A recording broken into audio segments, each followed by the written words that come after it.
welcome to another Time Travelers Chronicles. Today is my good friend. My guest is Ann Coppens. Ann, where do you live now? I live in Stockholm, Sweden. Stockholm, but you're from Belgium I'm originally. from Belgium. Yes, Your indeed. your business is primarily based in the UK? It has been for the last 10, 15 years, but it Yeah. has been more and more expanding across Europe and now also quite a bit in Sweden. And you just passed or s- got assessed on your ability to speak. What language were you studying? And you just got a big Swedish. milestone. Yeah, so you were speaking, and so you just got a huge milestone, right? What was it? Yeah, I passed my first level. So I'm now, well, they have Swedish for foreigners, and I passed the base level. So now I'm in primary school. On Monday next, I actually have my next part milestone. So it's, yeah, first year in primary, I think. So So assessing what that like, if you're in a store and you hear someone, do you understand a few words of what they're saying, or I yeah, can follow more or less most yeah. of the things now. So, but actually putting a sentence together that's completely grammatically correct and everything, that's just a reach. Yeah, yeah, yeah. But yeah, maybe this time next year. Yeah, I know that's one of the things is that like you're thinking of what's the order that these words go and what's the Yeah, correct tense that should be on there and gender if we're doing like yeah, Spanish. Yeah. So all right, very cool, very cool. All right, so Anne has, of course, her company is Gamification Nation, and she's yeah. been doing gamification before I was, and when you talk about risk, she really focused on an area from the very beginning that people did not want to talk about. And Yeah. Anne was like attacked, like maybe not physically, but verbally and put down and ostracized to a bit. And but you stuck with it. You weren't willing to say, well, okay, this is too difficult. I'm not going to go this direction. So talk with us about that early focus that you took from the very beginning about design and yeah. So go ahead. Yeah, and actually, it's my whole reason for stepping into gamification.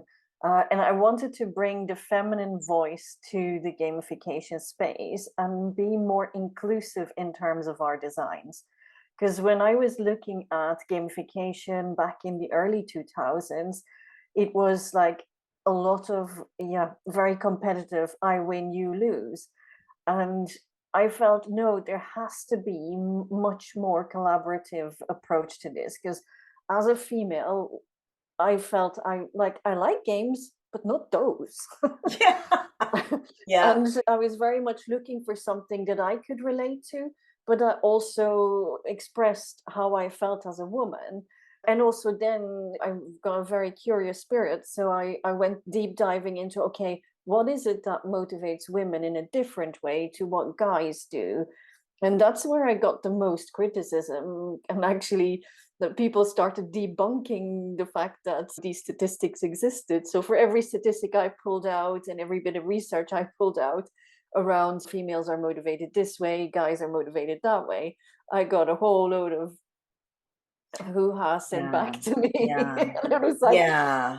And it's funny, but yeah, it was my reason for actually entering the gamification space, because I felt really strongly about, okay, as a female, not a teeny bopper, but more mature female, corporate career, I wanted games that appeal to me and appeal to my peer group. And yeah, I think between you, I, Marigo, we actually achieved to make a difference in that space, yeah, because I do believe we've influenced. We yeah. made them think, and I think the first time I officially announced, well, officially spoke about it was at the Gamification World Congress in Barcelona many, many moons ago, Yeah. and I had a queue. They basically ushered me out the room, and I had a queue of at least 200 people waiting to speak to me because I had touched a nerve, either in a positive way or in a bad way. So Yeah. I had ruffled feathers, which was funny. I never expected that. Well, there's so many reasons for that. First, the misogyny, but second is that what you're talking about's not easy because as soon as I move away from those I win, you lose metrics, now how do I measure the impact? But Yeah.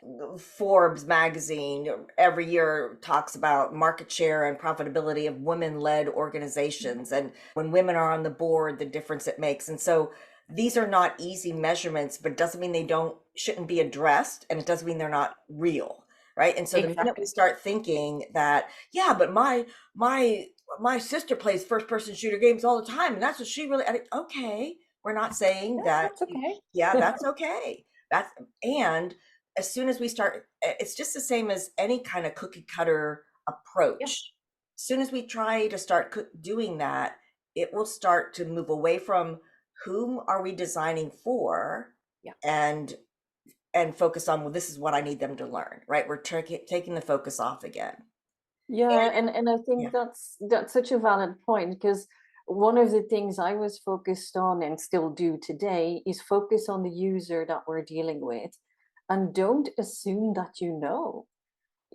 And I mean, we've done studies multiple times for clients with their target audience, and they've always come back to me and said, "Gosh, I didn't know that about my users." I Yes. mean, we had a very recent one with an app for dog users, so dog training. Oh, And fun. yeah, it was a really fun app. And they wanted to put gamification in to help the people that were using the app to use the app more, but also to feel that they were getting value from it and that they're actually, yeah, progressing. So I said, so who's your user? And actually they felt it was any dog user. But when we did the research, we narrowed it down. It was the first time dog owner or the dog owner with a problem dog. Oh, yeah. Yeah. So all of a sudden, we have a very different reward system and reward category because getting a brand new puppy and a brand new dog owner to sort of do potty training, that's a major milestone.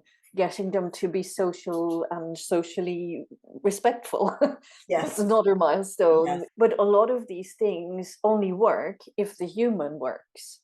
So the rewards were actually given to the dog, when reality is that actually the human needs a reward too in order to get to where they need to go. So that was, yeah, was fun to work on, but it always shows that don't assume you know, because the chances are is that people will surprise you. Yeah. I have a son whose dog is uh, sweet, smart, a a little aggressive, and it's not the dog really that needs the training. Well, The no, dog and it the mostly dog would isn't. get it in about less than 30 minutes, and Yeah, he'd be great. It really yeah, is. Yeah, yeah, yeah. that's so fun. That's really good.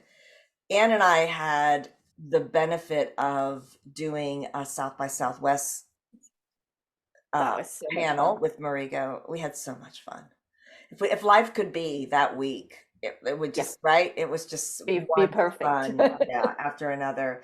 But we did, it was called Rethink the Pink in Yeah, gamification design. And I remember one of the stats that I found was when the early apps were being developed for like you needed to call for help, like it was one of like those like it could program like, hi, I just had a heart attack, I need help, I just had a heart attack.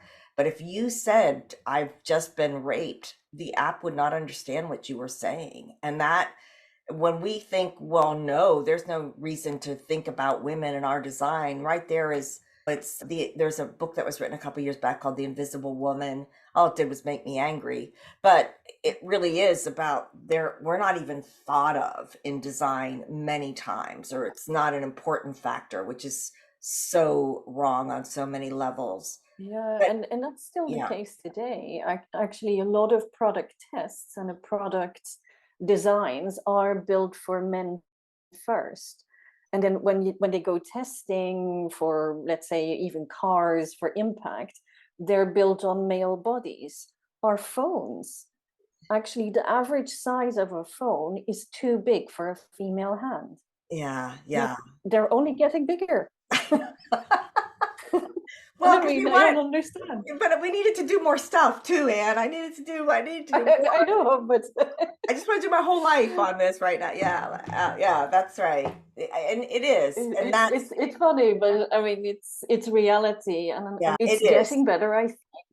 Well, I don't know, And I but think it's because of our voices. yeah, Because if we don't become part of the discussion, we'll be forever overlooked. And that was really what I wanted to do in gamification. And I think to an extent I've achieved that. I think you helped. I think Marigo helps, but also a lot of younger females that are coming alongside us are doing the same. And I think that's only good because the space of gamification needed diversification. yes, And very much I so. think Yeah, we're still getting there. We're still, as an industry, not 100% mature anyway. So, but at least we can sort of say we're the grandmamas of that, yeah, yeah. And that's one of the things without that, putting an age on it. yeah, we developed a persona, I think maybe what was right pre-COVID, that we Yeah, call her Lena. But she is that young designer that's coming in that has some gaming background also, but is the only thing holding this persona back. It's not necessarily a female. It could, but we just identify her as Lena. But behind her. Yeah, uh is her lack of opportunity to have experience. It's nothing. She's smart, she's creative, she's innovative, she has a game, but now she just needs an actual time to have the yeah, experiences. That's the only thing holding her back. And we love that leaner persona because we keep seeing that in our students, both male and yeah, female, that young demographic that is expecting it to be different than it was before, and they're including that in their designs. And one of the keys is that just as much as you got pushback on the female side of it, was even that identification of who you're actually designing for. I mean, people get yeah, angry when we talk about personas. I can't develop yeah. persona. I got, well, why would you think it would work if you don't, I right? mean, Like, why would you? Yeah, why would you think you're so all-knowing that you're not willing to do any research into your target audience? I mean, yeah. that to me, that's a walk away moment. That's like, okay, you don't want to do that, that's fine. You'll find yourself a great supplier somewhere else. Well, it would Because just, yeah, I learned the hard way. If you don't want to do that, you can't design for it. yeah, it really is. You know, you Uh, it's just that expectation, and I hear this a lot. I'm sure you hear a version of it, but we pay them to know this, so they will. yeah. I think, well, all right, have fun with that.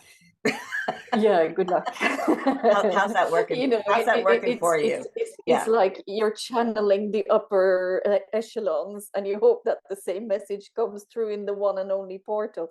When in yeah, reality, like it's distorted in so many ways because of noise, yeah, because of the way I was brought up different to you, the way I'm living different to you, the way that I speak a different language to you, the way maybe I feel put out, maybe I feel included, maybe I feel I can make a difference, maybe I don't. People show up to the world of work with so many different hats on that if we're thinking that we know it all, we're setting ourselves up yeah. for a nice land. Yeah, yeah, and unfortunately our learners too, because if we're taking time away from their work to require them to take a training on X, it should be beneficial to them. That's the key, it's Yeah, a cornerstone of adult learning. They have to understand why I need to know this and how's it going to benefit me. And if they can't make that connection, it's an absolute waste of time on all levels.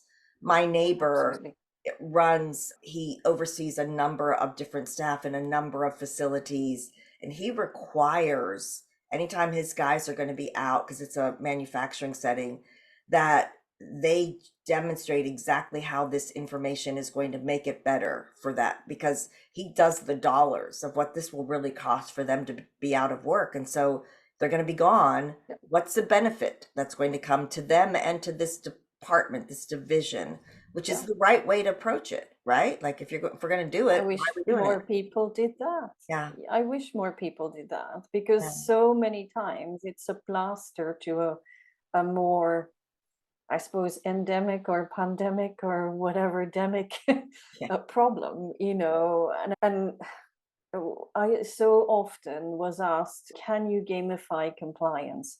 Yes, you can, but to what purpose? Yeah. Yeah. And And you know, and what are and, you and is trying it to, for yeah, what do you want them to do? Like, let's go back to what do you want them to do? How will you know they're doing it? How will you see that it's different? Yeah. yeah. Yeah. What, Yeah, remember the cybersecurity board game we had at yes. Gamicon a few years Yes. ago? And that's a really good example of our people need training. And it's a case of, yes, okay, yeah, we want something more fun because they've already done e-learning, they've already done classroom training. And I said, but what's missing? What's the missing piece? Well, they're still not talking about cyber insurance to the customers. And I said, okay, well, let them be the customer. So that's where the whole idea of this collaborative board game came out, where they have to defend the company against cyber attacks. And the cyber attacks were based on real insurance issues. It was an insurance company, real insurance issues that they faced every day. The fact that they played the game, and in most cases, we had set it up so that it was really hard after round three to still be in business, because if you were unlucky, you were gone in round three. Yeah. Yeah. If you were really lucky, you were still there at round five, which was the final round. But with that game, by having people experience the problems, they could talk about it to their clients with confidence because, oh yeah, well, this happened to me, and it gives you a whole different talking point. And it was that link between building the confidence, giving them scenarios that they were, yeah, comfortable talking about, rather than that big box somewhere in the ethers that's cybersecurity. Right. You know, Right. it's Yeah. it's making it real. And I think as gamification designers, we have to have that conversation with our clients and say, well, okay, what's missing? What are they not doing that you want them to do, and why? Yeah. When you Very good. understand Yeah. that, you can design for a difference. I love that approach. I always try and think, well, if we're trying to protect the bank from money laundering, let's make them money launderers, right? Like, let's go to the other side so they can Let's flip it. experience it. Yeah, Yeah, exactly. yeah. I love it. So Anne's talking about a game. Can't, but it was a great, beautiful, beautiful. And Anne's game actually won the low tech, no tech award at GameCon Oh, back the very first one in 2018 in Chicago. And oh, I Chicago. talked to Mikkel and Rob Alvarez. We did a Chronicles, and I was laughing about how bad it was. I mean, we can laugh now because it's all those years late, but back in the time it was bad because there was so much going on. It was a marathon, and the real Airbnb was a scam, and you guys got stuck in a basement, and oh my goodness, it was bad. Yeah, I moved out But you the stuck with day. me. I Yeah. mean, that's friendship. You guys, like you're not like forget this shit. I'm out of here, right? You were there, stuck with it, and it was an Uh, amazing event. I when you look back yeah, it on, was still yeah, great. Yes. just the people that we But met. I mean, that Yeah. was, it made us bond at a whole different level. Yes. Yes. In Well, maybe and that ways we didn't want to do. yeah, in ways we didn't want to. Exactly. No, we don't want that, but it is bonds. It is exactly But that. it, Yeah. but it's It, memorable, right? We're still talking yes. about it. Yes. It was. The whole thing, it was good. It really was. When you look back on entering this field, I mean, you've worked really hard to be that voice that's different. You didn't go mainstream. But if you were to go back and talk to a younger Anne, would you tell her don't go there? Don't do it. Or what would you say? No, actually, I would actually say the opposite is go there and go there faster and deeper and louder. All right. Because I think what I did do is I stopped in my tracks at times, and I actually, in some cases, took it very personal when people really attacked me over it, because there were moments where I really thought about chucking in the whole thing and sort of say, look, I'm not ready for this. But, is to actually go in with more confidence, because I actually felt rocked quite a few times, and I gave away power to some of the guys who are, I think, no longer in the industry, Yeah. or they have since showed me with their practices that they weren't quite above board anyways. Yeah. So, I may have been too timid. So I would say to my younger self, have more confidence, go harder, faster, louder, Yeah, be and there. that's the thing that Anne and I are very similar this way. Like we come across as like we're confident, we're strong, we're gonna get it done, we're gonna do it no matter what it takes, we'll take risks. But we question like We're it's still easy. people. Yeah, yeah. It's like we don't necessarily like being out there as the outlier that's pushing an envelope or a boundary, and so we will tend to step back and be a little bit more timid, and then we get angry again and we step out and like, this shit, I'm doing it right. Like it's Yeah, just like you're not going to stop me, and I know that we know that it's right. We know from seeing the outcomes, and then we also know when science backs it up. Like the empirical data that backs it up, that's yeah. great, but we also know because it works. And many are no longer in the industry, and that's a reality because it's not easy. It's not an easy sell to because there's No, still too no. many who believe that we're serious people doing serious work and trying to put down the games and get to work, and they don't aren't open to the what they're doing is ineffective. And Yeah, and I think as an industry, what we did wrong is not pull together. If you look at the whole AI field right now as a comparison, it's also a young and kind of growing field. But from the get-go, open AI is a collaboration and a collaborative effort. Granted, maybe some big players were behind it, so that helps, because I think Google had a version, mm, Microsoft had a version, IBM has a version. So there's a lot of the really big, wealthy players had a voice. But I actually don't think we did that in gamification. In fact, today, to this date, you can still start a nasty debate on any social media if you ask for the definition. I yes, mean, or let's get over it. Like, or some ethical guidelines, right? Even that we can't yeah, even get our head wrapped around some basic ethic guidelines. Yeah, yeah. And yeah, I I think, don't know what that is. It might be that there wasn't a big hitter behind it from the beginning. maybe. Because my thing And we're in any all kind of role players. yeah, Yeah, sorry. and my thing in any kind of leadership or organization is there's always a culture. It's either set on purpose or by default. So our culture was Mm. one of scrappers, I guess. Like you Yeah, just fight and survive, I suppose. And I mean, in some sense, it's not unreflective of the industry standard at the beginning. I win, you lose. That was very much the mentality. Because I mean, I worked with some of the platforms in the space who basically wrote me out of their proposals after I introduced the client. I yeah, had other suppliers basically tell people, oh, don't show up to her appointment, and for me to turn around to those people and say, how do you feel about that? How yeah, does that make you feel, and what are they going to do when things become a bit iffy, a bit challenging? Are they going to be around to have your back? yeah, yeah. They're And no longer there. they're no longer there. I know.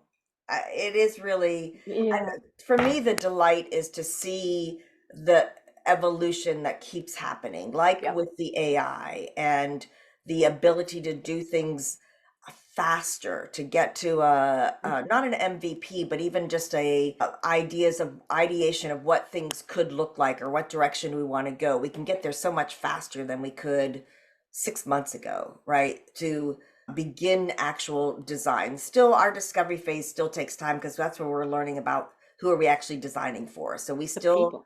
yeah, we still take time to do interviews and really assess, but the actual concept of look, we can get ideas of what's possible much more quickly. So we just have a few minutes Yeah. left before this will shut us down. And so, what would you tell? Let's say we're Okay. talking about a young Lena, and let's make it a female who wants to enter the Yeah. arena. What would you tell Lena, who says, "Hey, I want to explore this gamification thing that you speak of"? Yeah. Start making mock-ups, prototypes of what you see out there and how you would change it. One of the interview questions I have for anybody applying for a job at Gamification Nation is pick your favorite game and now apply that to a problem that you see in the business world of work. And how do the two relate? How does it work together? And it's always interesting to see how a young mind works in that space, because what I see with many years of experience on the other side, maybe they come at it quite differently.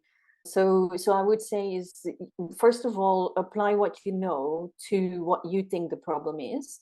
And then secondly, widen your horizons, explore things you wouldn't normally explore. So if you're, let's say, a puzzle gamer, my love was crosswords originally. I still love puzzles and those kinds of things. But explore, what's a multiplayer like? What's how does that relate to work? What's a first person shooter like? Could you make an endless runner of it? And apply the different game genres to world of work scenarios, world of learning scenarios, world of marketing scenarios. It doesn't matter what it is, apply it to a business area, because I think there's value in that. It's And I think a excellent. lot of people come with very blinkered approaches. Oh, my way is the highway. No, there's more than one way to do gamification and do it well. Yeah. And yeah, as a young person, you usually only see the one way. And I think that's partly the education systems we're in. So I was coaching a group of graduates into gamification and UX design. And what was fascinating is that they came back with the same old cookie cutter bad designs. And I sort of challenged them. I said, look, guys, would you play this really? And then they kind of all owned up, no, probably not, but they didn't want to step out. It's like, step out, Yeah. crush it, break it, make it different. If it doesn't work right now, change it. Yeah. Good. Very Yeah. good. Hey, I want to mention one thing because I need you to educate me on it. You made a purchase. The company invested last year. You added a whole new, what did you do? Yep. Yeah, what was that? Yes, I've actually added two software products to the company.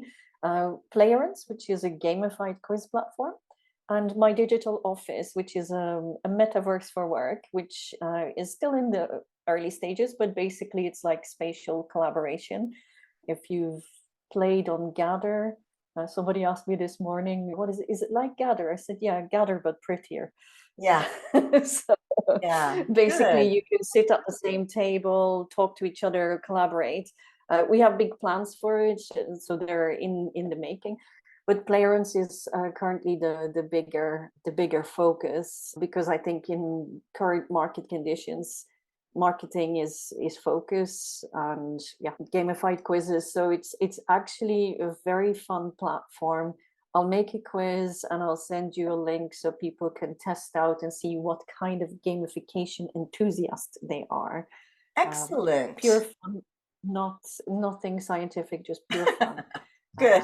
Yeah. Um, Very good. I love it. Let's do that. Let's make sure that happens. I'll include it in the yes, the GameCon 48V information, and so everyone can make sure they get a chance to can play. try that out. Yeah, that's Yeah, fantastic. That's good. And thank you so much. I love you so much. yeah. I just wish we lived close to each Likewise. other.